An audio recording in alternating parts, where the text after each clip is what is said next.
అందరికీ నమస్కారం అండి. భోగి పండుగ శుభాకాంక్షలు. భోగి గురించి కొన్ని విషయాలు. భోగి పండుగ నాడు తెల్లవారుజామున లేచి మంటలు వేయడం ఆనవాయితీ. రంగనాథుని అనుగ్రహాన్ని పొందిన గోదాదేవి రంగనాథ స్వామిలో లీనమై భోగాన్ని పొందిందని, దీని సంకేతంగా భోగి పండుగ వచ్చిందని మన పురాణాలు చెప్తాయి. భోగి మంటలు వెచ్చదనం కోసం కాదు, ఆరోగ్యం కోసం కూడా. ధనుర్మాసం నెలంతా ఇంటి ముందు పెట్టిన ఆవు పేడతో చేసే గొబ్బెమ్మలను పిడకలుగా చేసి భోగి అగ్నిగా భావించి భోగి మంటల్లో వాడతారు. ఆవు పేడతో చేసిన పిడకల కనుక గాలి శుద్ధి అవుతుందని, శ్వాస సంబంధ వ్యాధులను అరికట్టి దాని నుండి వచ్చే గాలి అందరికీ ఆరోగ్యాన్ని ఇస్తుందని, కులమతాలకు అతీతంగా అందరూ ఒకే చోట చేరి జరుపుకునే పండగగా భావిస్తారు.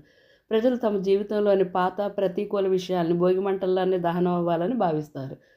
భోగి పళ్ళు పోయడంలో అంతరార్థం మన కళ్ళకు కనిపించిన బాహ్యరంధ్రం మన తలపై భాగంలో ఉంటుంది.